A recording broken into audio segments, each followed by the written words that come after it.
Hi, I'm Mike. I'm Rob. And this is Unmasking America. Today's topic, we'd like to get into taxation on the middle class.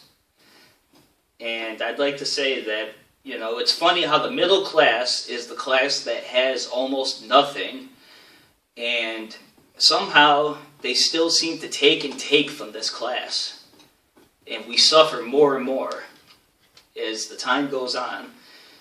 We're paying for health care, we're paying for welfare, we're paying for pretty much everything. Politicians, and they just want to keep coming up with new ways to extort money out of us. And, I think until we actually come together as a real class of people and stand up against this, that, nothing's ever going to get taken care of. We're never going to really be able to live comfortably or survive. We need to voice our opinions more. Well, here's the issue. As a working person, making money, and as the more you make, the more they take out of your paycheck every week. It's ridiculous. I mean, we're being taxed for everything. I mean, it's to the point where you can't even live a comfortable life because most of your paycheck's going to where it shouldn't be going. We're paying for services that we may not even want. Yeah. For funding a war or drone strikes. Things that we don't really need to pay for it. I mean, that is not our responsibility to pay for that kind of stuff. We should be able to have the right, if we want to say, I don't want my taxes to go for this. I mean, as far as us working and being a working class citizen, that's theft. For the government to take money from people, that's our property. We made that money. That money belongs to us. And we need to, as people, we need to get together as a country and get these people out of office and take our country back. This is the reason why I don't vote, because basically when you're voting, all you're doing is putting a noose around your neck for whoever leads you. We're begging politicians to not tax us. That's ridiculous. It shouldn't be like that. We're the people. This country was meant for the people. Okay, that's the way things were founded back in the day when everything was cut out that way. Now it's to the point where the government has took over, and we're expected to follow their rules, or we go to jail. They threaten you, they intimidate you, and that stuff needs to stop. It's pathetic. It's ridiculous. My money should not be going to things that. I mean, where do you lose trillions of dollars? I mean, I don't understand. How do you just lose money? I don't get how that helps us. That's our money. It belongs to us. Honestly, I think it went to something that we didn't want to pay for, and they used it for their own personal gain, and they just claimed that they lost it, but really, obviously, you don't lose money like that. Right, and then the money also and then the money also goes into welfare. Which I'm not completely against it, but I'm not all for it either. As far as there should be a cutoff limit. Right. If you haven't found a job in X amount of time, then they need to get on the people, not just you can stay on it. We'll keep funding you. It's all right. Take your time. No, and you know what? I think it's a good idea that I think it's a good idea that some states actually started drug testing for welfare.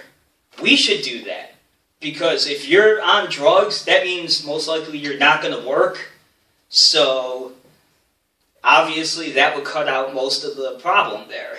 It would be like, we're not going to give you money. Right. Because you're on drugs. We're just funding your habit, basically.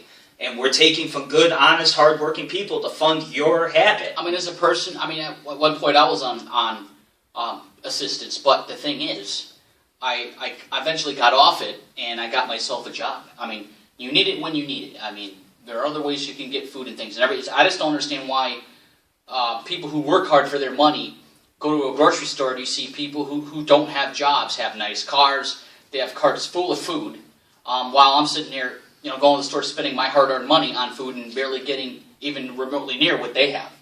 I mean, I don't understand why that's fair. Remember one thing though: once that food stamp card runs out, you can't get more. That's it. Yeah, until the next month. But yeah, so you use it all up in the first few weeks, you're screwed. Right. So you can have your nice lobster dinner and all that, This is the same thing that I was telling other people. You can have your nice lobster dinner and wait and go and blow all that money, but you're not getting it until next month again. So I mean, but when is it going to stop? You know, how are we as citizens supposed to stop this tyrant of a government from stealing from us? We're paying them to steal from us. I mean, that's crazy. I don't know why anybody would even agree to that. It takes a movement. Right. I mean, the problem is, the more people who try to speak out, they threaten to arrest you, they threaten to put you away. The problem is, there's not enough people out there to support. We need to go down there and pull these leaders out of office. That's what we need to do. It is our country. We need to take it back. We live here. We have to deal with that. Isn't it funny how you have freedom of speech until you say something that about the government? Then all of a sudden it's not free anymore. Like, what kind of country we live in where freedom of speech isn't free? Nothing is free here. I mean, they say this is the land of the free. This is not the land of the free. This is the land everything people has stab a cost. you in the back and steal from us. Everything has a cost. I mean, so how would you recommend how to stop that from happening? I mean, it takes a mass awakening of people. Right. And partially that's why we're here, is to, kind of start shaking things up and waking people up and, kind of, the question is, where's our focus? Make people where's more our focus? aware. Where's our focus? It's on other things, that stupid news scandals and, It's things that don't It's a distraction. matter. It's a distraction to take our minds off the real problem. Yeah. It's a real problem. They take minor things, turn them into big stories, so when you're not paying attention, boom, there they are, taken away from you, dipping their hand in your pocket when you're not paying attention. Now, what's going to happen when nobody stands up and just continues to let them do it? Where are we going to be years down the road? What's going to happen to us? Probably in a dictatorship. Right, that's pretty much what's going on now. People, you can say that it's not, you can disagree with me all you want, but you do have to pay a lot of taxes, and I know I think it bothers everybody. And most people will say, well try living off the government on your own. Try living off the government off your own. Build from the ground up. Do this, do that, do this, do that. It's easy to say that, but the thing is as people, we should not have to pay taxes. That should be an option, whether or not you want to contribute to that. Or maybe we can sign up for things that we want to put our money for, as far as taxes. Like, instead of paying for military, to go to other countries and kill other people that has nothing to do with us. We could put our tax money to actually education, where it should be going. It should be going to schools. And it should be going to, helping out people who are actually less fortunate. I mean, some of these people actually on welfare are not really the less fortunate. There's even lesser than that, where I think the money should be going. All right, so, but for now, I think we want to hear comments. We want you to subscribe if you enjoyed the video. If you didn't, give us a thumbs down. If you don't like it, that's fine too. But thanks for watching. Please share and subscribe.